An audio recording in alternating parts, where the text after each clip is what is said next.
السلام علیکم ورحمۃ اللہ وبرکاتہ. امید کرتا ہوں آپ سب خیریت سے ہوں گے. آج کی جو ویڈیو ہے وہ بہت سے لوگوں کے بہت سے سوالات ہیں جن کا جواب دے گی، اور میں امید کرتا ہوں کہ اس سے آپ کو بھی بہت کچھ سیکھنے کو ملے گا. اور میری کوشش ہوگی کہ اگر اس میں مجھے مواد مزید ملتا جائے گا تو اس کو ایک سیریز کی شکل بنا دوں.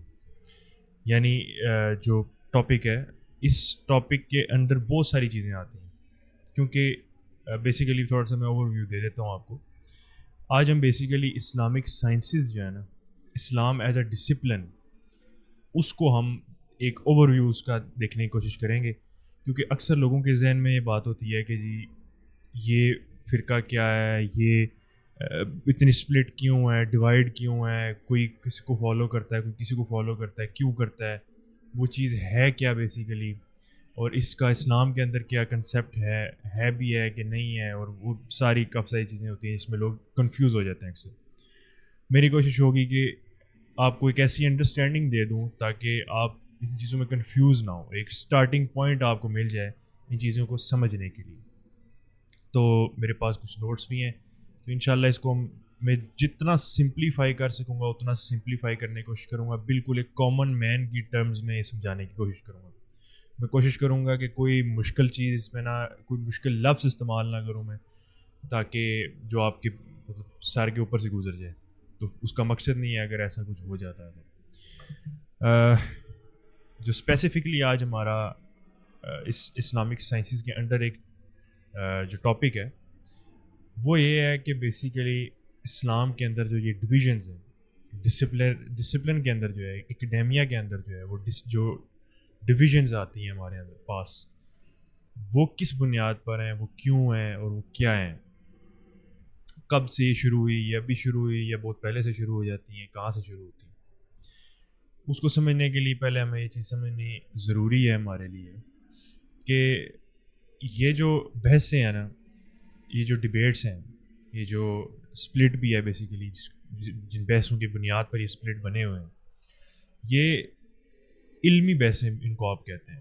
ٹھیک ہے، عرف عام میں نارمل، اگر کامن لینگویج میں میں کہوں گا تو علم کی جب ڈیپتھ میں آپ جاتے ہیں تو مختلف جو تھاٹ پروسیسز ہیں نا وہ آپس میں کلیش کرتے ہیں. اس کی بنیاد پر کوئی ایک گروپ بن جاتا ہے، پھر کوئی دوسرا گروپ بن جاتا ہے، پھر کوئی تیسرا گروپ بن جاتا ہے. تو مختلف گروپس بنتے جاتے ہیں، اور وہ پھر اپنا ایک پورا الگ وہ سیٹ اپ بن جاتا ہے ان کا. اس کی اگر میں ذرا کلوز اور مطلب پاکستان کے اندر سے ایگزامپل دوں تو اس کی بہت سمپل ایگزامپل ہم لے سکتے ہیں قائد اعظم کی. اب قائد اعظم ہے، وہ ایک انسان ہے، انہوں نے ایک انسان اپنی انہوں نے زندگی گزاری، انہوں نے کام کیا، پاکستان کو آزاد کروایا. اب ان کے زندگی کے دو سپلٹس بنتے ہیں ان کو انڈرسٹینڈ کرنے والے لوگوں کے اندر. ایک گروپ ہے جو کہتا ہے کہ یہ سیکولر تھے، ایک گروپ ہے وہ کہتے ہیں وہ اسلامک تھے. اب جو سیکولر ہے اس کے اندر پھر ایک پورا ڈسپلن بن جاتا ہے، اس کے اندر پھر بہت سارے لوگ آ جاتے ہیں جو اس پوائنٹ، اوور آل پوائنٹ تو ان کا وہی ہوتا ہے، لیکن اس کے اندر پھر ان کے آپس میں اختلافات ہوتے ہیں. پھر ایک ادھر آتا ہے ان کے اپنے اختلافات، اسلامک والے جو ہیں ان کے اپنے اندر اختلافات. تو یہ بہت سارے پھر وہ کرتے کرتے کرتے ایسی چیز ایکسپینڈ ہوتی جاتی ہے. اور یہ جو ڈیوائڈ ہے یہ خوبصورتی ہے بیسیکلی، اس کو باقی ہم اسٹڈی کرتے ہیں. اچھا، تھوڑی سی ہم اس کی ہسٹری دیکھ لیتے ہیں. بیسیکلی ایک چیز اس کے لیے آپ کو جو سمجھنا ضروری ہے وہ یہ ہے کہ انسان کی جو نالج کی جرنی ہوتی ہے وہ ہمیشہ سوال سے شروع ہوتی ہے. جواب اللہ تعالیٰ نے پری ڈٹرمنٹ رکھے ہوتے ہیں، انسانوں کے اندر بھی ہوتے ہیں. آپ اللہ تعالیٰ کہتے ہیں میں تمہیں تمہارے اندر سے نشانیاں دکھاؤں گا، تمہیں افق سے نشانیاں دکھاؤں گا، تمہارے باہر سے بھی نشانیاں دکھاؤں گا، یعنی آسمانوں سے، ادھر ادھر سے. لیکن ان نشانیوں کو جاننے کے لیے کیا چیز ضروری ہے کہ پہلے انسان وہ سوال کر سکے. انسان کی اپنی جو ایبلٹی یوز ہوتی ہے وہ سوال کرنے کی ہوتی ہے. سوال کر کے انالائز کرنے کی، سمجھنے کی جو اس کی ایبلٹی ہے وہ استعمال ہوتی ہے. تو اگر آپ اس کو تھوڑا سا، میں اس کی ہسٹری اگر بیان کرنے کی کوشش کروں تو وہ یہ ہے کہ آپ صلی اللہ علیہ وسلم کے زمانے میں اس طرح کا کوئی ہمیں بڑا سپلٹ نظر نہیں آتا. وہ کیوں نظر نہیں آتا؟ وہ اتنی سمپل سی بات ہے کہ نبی کی بات کا اختلاف آپ کبھی نہیں کر سکتے. صحابہ کا کوئی ایشو ہوتا تھا وہ سیدھا جاتے تھے آپ صلی اللہ علیہ وسلم کے پاس، یا رسول اللہ یہ مسئلہ ہے درپیش ہمیں، اس کا کوئی حل بتائیں، یا اس کا کیا جواب ہوگا، اس سوال کا کیا جواب ہوگا. تو آپ صلی اللہ علیہ وسلم ان کو یہ بات بتا دیتے تھے اور اس میں کوئی چونچنا کر ہی نہیں سکتا تھا آگے سے کوئی جواب اس کی مطلب آپ صلی اللہ علیہ وسلم کے آگے سے پھر کوئی نہیں کر سکتا اس کو کہ جی اس کا یہ مطلب ہے، اس کا وہ مطلب، ایسا کچھ نہیں ہو سکتا.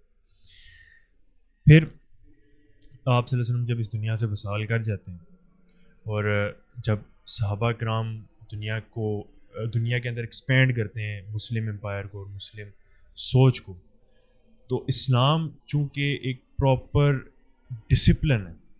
ایسا نہیں ہے کہ جو عام طور پر ریلیجنس کچھ ہوتے ہیں، جس طرح کرسچینٹی کو آپ دیکھ لیں اوور آل، وہ مینلی صرف اس حد تک رہ گیا ہے کہ جس کو آپ کہتے ہیں نا مذہب، جو ہم نماز، روزہ، زکوٰۃ، حج کس طرح سے کرنی ہے، عبادات کس طرح سے کرنی ہے، بس اس سے بڑھ کر وہ کچھ بھی نہیں ہے. لیکن اسلام کمپلیٹ جو ایک کوڈ آف لائف ہے نا، اس کے اندر آپ کی فلسافیکل چیزیں آتی ہیں، فلسافیکل ڈبیٹس آتی ہیں، کیونکہ انہی کی بنیاد کے اوپر کھڑا ہوتا ہے نا جو بھی ریلیجن ہوتا ہے. اس کے علاوہ آپ کا اکنامکس آ جاتی ہے، آپ کی پالیٹکس آ جاتی ہے، آپ کا ایجوکیشن سسٹم کس طرح کا ہوگا، آپ کی روزمرہ کی زندگی کیسی ہوگی، آپ کا مطلب ایک ایک چیز اسلام کے اندر آپ جس لینس سے اس کو دیکھیں گے، سائنس کی لینس سے دیکھیں گے، سائنس کی چیزیں آپ کو نظر آئیں گی اس میں. آپ ایسٹرونومی کی نظر سے دیکھیں گے، ایسٹرونومی کی چیزیں نظر آئیں گی. ہسٹری کی نظر سے دیکھیں گے تو ہسٹری کی نظر سے چیزیں نظر آئیں گی.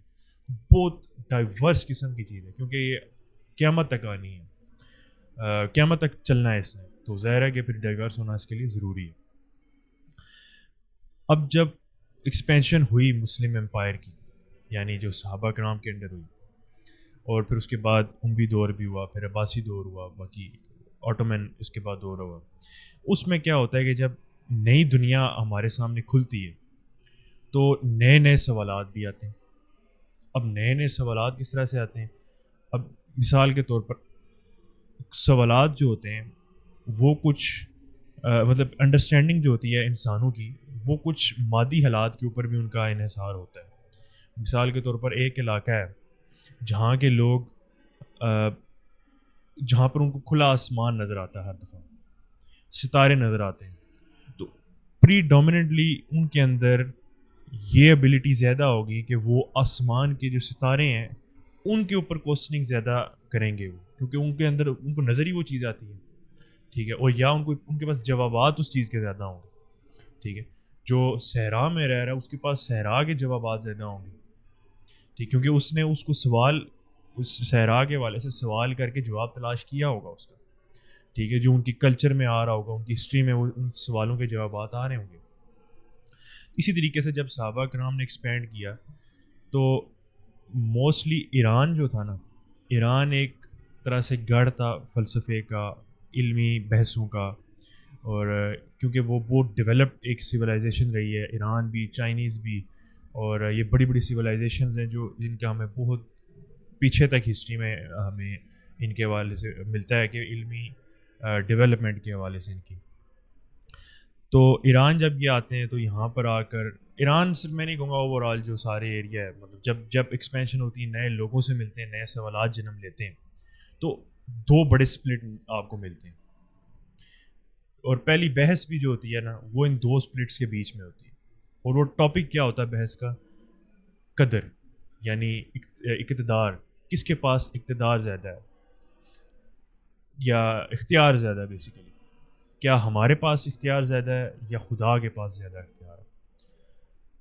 انسان اپنی زندگی ساری اپنی مرضی سے گزارتا ہے یا انسان ساری زندگی اللہ تعالیٰ کی مرضی سے گزارتا ہے؟ جبریہ اور قدریہ. اب ان کی بحثیں کیا تھی، ان کی ڈبیٹس کیا تھی بیسیکلی، اس پہ ہم ابھی آگے آئیں گے، تھوڑا سا اس کو ڈسکس کریں گے. لیکن میں اب چاہتا ہوں کہ ہم اس کو ہسٹری جو تھی ہماری یہاں پر کنکلوڈ ہوتی ہے بیسیکلی، جو ہسٹوریکل ایک میں کانٹیکسٹ آپ کو سمجھانا چاہ رہا تھا. اب جو اصل سمجھنے والی چیز ہے کہ اس کو آپ بالکل کلیئر میں آپ کے لیے کر دیتا ہوں کہ میں جس طریقے سے اس کو ڈیوائڈ کرتا ہوں اسلامک سائنسز کو ایک ڈسپلن کے اندر، وہ دو فے میں کرتا ہوں. فے اردو والا جو فے ہوتا ہے، عربی والا بھی بیسیکلی، فلسفہ اور فقہ.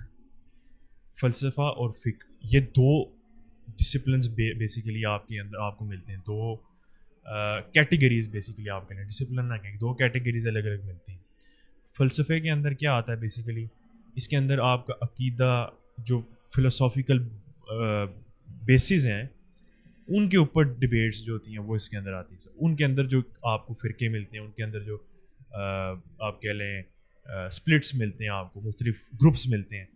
ایک وہ چیز ہے. ایک آتا ہے فک یعنی جورسپیوڈنس, آپ کا لا, قانون, یعنی کوئی عمل کیسے کیا جائے گا, کب کیا جائے گا, کیوں کیا جائے, کیوں زیادہ اس میں نہیں آتا, لیکن کیسے کیا جائے گا, کب کرنا پڑے گا, ٹھیک ہے, کب فرض ہوگا, کب فرض نہیں ہوگا, یہ جو بحثیں ہیں نا ساری وہ اس کے اندر آتی ہیں. ٹھیک ہے. اچھا, پہلے ہم اس کو دیکھتے ہیں. جو ہماری پہلی تھی فلسفے والی, جو ابھی اوپر ہم ہسٹوریکل کانٹیکسٹ کو کر رہے ہیں, اس کے اندر پہلی ڈیبیٹ بھی یہی آتی ہے. یہ پہلی عقیدے کی بحث ہوتی ہے. عقیدے کے اندر کس چیز کی, عقیدے کے اندر بھی اسپیسیفکلی تقدیر کے حوالے سے, کہ کیا ہماری زندگی ہمارے پاس اس کا پورا اختیار ہے یا اللہ تعالیٰ کے پاس ہے. جبریہ جو تھے وہ کہتے تھے کہ یعنی جبر سے جس طرح نکلا کہ انسان کے پاس کوئی اختیار نہیں, یا انسان کر لیں یا کسی بھی مخلوق کے پاس کوئی اختیار نہیں. اللہ تعالیٰ کی ڈیوائن انٹرونشن ہوتی ہے کمپلیٹلی. ایک ایک چیز جو ہے وہ اللہ تعالیٰ کی مرضی سے ہوتی ہے, اور ایک ایک چیز جو ہے وہ اللہ تعالیٰ کا ایک عمل, ہر عمل انسان کا بھی اور سب کچھ جو ہے وہ اللہ تعالیٰ کی طرف سے ہوتا ہے. اس کے برعکس قدریہ جو تھے وہ کہتے تھے قدر یعنی اختیار, وہ یہ کہتے تھے کہ انسان کے پاس پورا اختیار ہوتا ہے, وہ اچھائی کرے یا برائی کرے اس کے پاس پورا اختیار ہے. ہاں, اینڈ میں یہ ضرور ہے کہ اللہ تعالیٰ انسان سے سوال کریں گے اور اس کو سزا و جزا کا جو کنسیپٹ ہے وہ ہوگا. پہلی بحث تو یہی تھی کہ تقدیر کا مسئلہ جو ہے, اب اس میں سپلٹ آپ کو نظر آتا ہے. ٹھیک ہے, اب اس میں سے کون سا صحیح ہے کون سا غلط ہے, اس کو کس طرح سے جج کرنا ہے, یہ میں آپ کو آگے سمجھاؤں گا. ہم پہلے پورا اس کو ڈسکس کر لیتے ہیں. قدریہ اسکول آف تھاٹ جو ہے بیسیکلی اس کا فاؤنڈر کس کو سمجھا جاتا ہے, معبد نام کے ایک شخص تھا, اس کو سمجھا جاتا ہے. ٹھیک ہے. پھر اسی طریقے سے جو جبری ہے ان کے فاؤنڈر کس کو سمجھا جاتا ہے, الجاد ابن الدرہم. اب یہ دو ضروری نہیں ہے کہ یہی اس کے فاؤنڈر تھے, فاؤنڈر ایز ان کے مطلب انہوں نے ساری کتابیں لکھی ہوئی ہیں, ایسا نہیں ہوتا. ایک جنرل بیسک انڈرسٹینڈنگ جو ہوتی ہے وہ ایک فاؤنڈر ڈیولپ کر دیتا ہے. اس کو آگے ڈسپلن کے طور پر کس طرح سے آگے لے کے چلنا ہے, وہ پھر اس کے اسٹوڈنٹس ہوتے ہیں جو اس کو آگے لے کے چلتے رہتے ہیں, اور وہ چیز ڈیولپ ہوتی جاتی ہے اور ایکسپینڈ ہوتی جاتی ہے. جبریہ کے ساتھ آپ کو اندر سے ایک اور اسی کا ایک سب فرقہ بھی ملتا ہے. فرقہ ٹرم میں اس لیے یوز کر رہا ہوں کہ یہ ایزی ٹو انڈرسٹینڈ ہوتی ہے, ہم عام طور پہ استعمال کرتے ہوتے. جہم ابن صفوان یہ ایک بناتے ہیں الگ سے, اسی کا ایک برانچ نکلتی ہے جو تھوڑی زیادہ ایکسٹریم ہوتی ہے. اس میں وہ اللہ تعالیٰ کے اس پہ اسٹرکچر کے اوپر بھی وہ زیادہ اس پہ ایمفسائز کرتے ہیں. تو اس کے بعد آ جاتے ہیں پھر معتزلہ, اشاعرہ, ماتریدیہ, یہ آپ کو کچھ ملیں گے مزید. معتزلہ جو تھے ان کو بنایا تھا واصب بن عطا.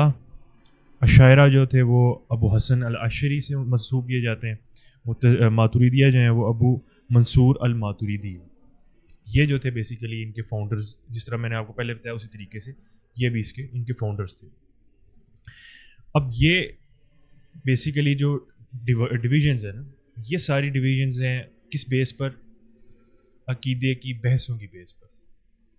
اب اس کے اندر صرف یہ بات تقدیر والا مسئلہ نہیں رہ جاتا, جو باقی جتنے بھی ہیں اور جو جبریہ قدریہ ہیں صرف انہوں نے اس پہ بات نہیں کی ہے کہ کیا نام ہے, تقدیر کے اوپر صرف بات نہیں کی ہے, انہوں نے باقی بحثوں کو بھی انہوں نے چھیڑا ہے. لیکن مین جس کے والے سے فیمس ہیں جو جبریہ اور قدریہ ہیں وہ ان کے بیس پر فیمس ہیں کہ تقدیر کا مسئلہ انہوں نے سب سے پہلے ڈسکس کیا تھا. اسی طریقے سے ماتریدیہ اور اشاعرہ, معتزلہ, ان سب کی اپنی اپنی کچھ اسپیسیفک چیزیں جن کی بیس پر وہ اسپیسیفک بیس ہیں, جن کی بیس پر وہ پرومیننٹ ہوئے ہیں ہسٹری کے اندر. اب یہ جتنے بھی میں نے آپ کو ڈویژنز بتائی ہیں, یہ اب آپ کو اتنی سمجھ تو آ گئی ہوگی کہ ان کی اپنی اپنی ایک اپروچ ہے اسلام کو دیکھنے کی, ایک لینز ہے جس کے ذریعے سے وہ اسلام کو دیکھتے ہیں. ٹھیک ہے. اس کی میں بہت ایک اور سمپل کہ لینز کا فرق کس طرح سے ہوتا ہے یہ میں آپ کو سمجھانے کی کوشش کرتا ہوں اپنے ڈسپلن انٹرنیشنل ریلیشنز سے. انٹرنیشنل ریلیشنز کے اندر جو دو بنیادی بحثیں ہیں نا وہ ہیں لبرلزم کی اور ریئلزم کی. لبرلزم جو ہے وہ بیسیکلی اس کی جو بنیادی تھاٹ ہے وہ یہ ہے کہ انسان کی نیچر جو ہے وہ کوآپریٹیو ہے. انسان آپس میں انٹریکشن جو کرتے ہیں وہ کوآپریشن کی بنیاد پر کرتے ہیں. ٹھیک ہے. ایک دوسرے کا خیال کرتے ہیں, ایک دوسرے کی مدد کرنے کی کوشش کرتے ہیں. اس کے برعکس ریئلزم جو وہ کہتا ہے نہیں، انسان کی نیچر جو ہے وہ سیلفش ہے. انسان کی نیچر یہ ہے کہ اگر میں کسی کے ساتھ انٹریکٹ کروں گا تو میں اس میں اپنا فائدہ دیکھوں گا، اگر میرا فائدہ نہیں ہو رہا تو میں اس سے انٹریکٹ نہیں کروں گا، اور ایک کانسٹنٹ اس کے ساتھ کمپٹیشن میں رہوں گا کہ میں اس سے آگے نکل جاؤں. اب یہ دو بنیادی سوچیں ہیں. اب لبرلزم کے اندر ایک پولیٹیکل تھاٹ بھی ہے، ایک سوشل تھاٹ بھی ہے، ایک اکنامک تھاٹ بھی ہے. اسی طریقے سے ریئلزم کے پاس بھی اپنی ایک تھاٹ ہے ساری چیزوں کی. لیکن بنیادی چیز جو ہے نا، لینز، ان کا لینز یہ ہے جو ازمپشنز ہیں بیسیکلی. اسی طریقے سے ان سب کی اپنی اپنی ازمپشنز ہیں. جبریہ کی جس طرح میں نے آپ کو بتا دیا ہے کہ یہ جبریہ اور قدریہ کی، اسی طریقے سے معتزلہ کی اپنی ہے، اشاعرہ کی اپنی ہے، ماتریدیہ کی اپنی ہے. اس کی میں چلو تھوڑا سا آپ کو ایکسپلین کر بھی دیتا ہوں. قدریہ اور جبریہ جو ہیں ان کی تو میں نے آپ کو بتا دی تقدیر کے اوپر ان کا لینز کیا ہے. ماتریدیہ جو ہیں ان کا یہ ہے کہ انسان کے پاس اتنا اختیار ہوتا ہے کہ آپ نے ایک نیت کر لی ہے، میں نے ایک کام کرنے کی نیت کی ہے، کام میرے سامنے، آپشن میرے پاس آتا ہے، ٹھیک ہے. مثال کے طور پر میرے پاس یہ آپشن آتا ہے کہ یہ میرے سامنے گلاس پڑا ہے، اس کو میں اٹھا کے پانی پی لوں. اب وہ جہاں میں نے نیت کر لی کہ میں نے یہ گلاس اٹھانا ہے، اور میں نے پہلا اپنا موومنٹ کر لیا، ہاتھ کی ایسے کر لیا اٹھانے کے لیے گلاس کو، تو یہاں تک میرے پاس اختیار ہے. اس کے بعد میرے پاس کوئی اختیار نہیں ہے، وہ سب کچھ اللہ تعالیٰ کی طرف سے ہو رہا ہے. اشاعرہ جو ہیں وہ اس سے تھوڑا سا بیک فٹ میں رہتے ہیں. وہ یہ کہتے ہیں کہ ہاتھ جو یہ موومنٹ میں نے بتائی ہے نا، یہ بھی ہمارے اختیار میں نہیں ہے. صرف اتنا اختیار ہے کہ میں سوچ لوں یا نیت کر لوں کہ اچھا میں نے یہ کام کرنا ہے، بس اتنا اختیار ہے میرے پاس. تو یہ بیسیکلی جو ہے نا لینس تھے ان کے تقدیر کے اوپر. باقی تقدیر کے علاوہ بھی میں نے جس طرح آپ کو بتایا انہوں نے مختلف بحثوں میں بات کی. اب آ جاتے ہیں ہم اس کے علاوہ بھی ایک جو آپ سمجھ لیں عقیدے کی ہی بحث کے اندر یہ آتا ہے، ایک اسکول آف تھاٹ آتا ہے جس سے مجھے یقین ہے کہ یہ والی جو بحثیں ہیں یہ بھی آپ کو تھوڑی سمجھ میں آئیں گی. وہ آ جاتا ہے عصری یا اتھری عقیدہ، جس کو ہم کہتے ہیں بیسیکلی اتھری عقیدہ جو ہوتا ہے. یہ ایک کامن مین اپروچ ہے ٹو دی ڈبیٹس آف عقیدہ، ٹھیک ہے. وہ یہ کہتی ہیں کہ ہمیں ان ڈبیٹس میں پڑھنا ہی نہیں، ہمارا یہ کام ہی نہیں، ٹھیک ہے، یہ حرام ہے یہ چیز، اس کے اوپر بحث کرنا بیسیکلی. ایک یہ اپروچ بھی ہے، ٹھیک ہے. یعنی وہ یہ کہتے ہیں کہ یہ چیزیں جو ہیں یہ اللہ تعالیٰ کی طرف سے، اللہ تعالیٰ کا جو اختیار ہے، اور اللہ تعالیٰ نے جو چیزیں اس دنیا کے اندر اللہ تعالیٰ کس طرح سے وہ اپنے اختیار کو امپلیمنٹ کریں، یہ اس پہ بحث کرنے کی ہماری ضرورت ہی نہیں ہے. ہمیں اور چیزوں کے اوپر کام کرنا چاہیے. تو یہ بھی ایک کامن مین اپروچ آپ کو مل جاتی ہے. تو یہ ایک ہم نے ڈسکس کر لیا پورا ایک فیز جو ہے ہماری. اس کے اندر جو ہمارے فلسفے کے جو یعنی ہمارے بحثوں کی وجہ سے جو ہمارے ڈویژنز بنی ہوئی ہیں وہ بھی ہم نے ڈسکس کی.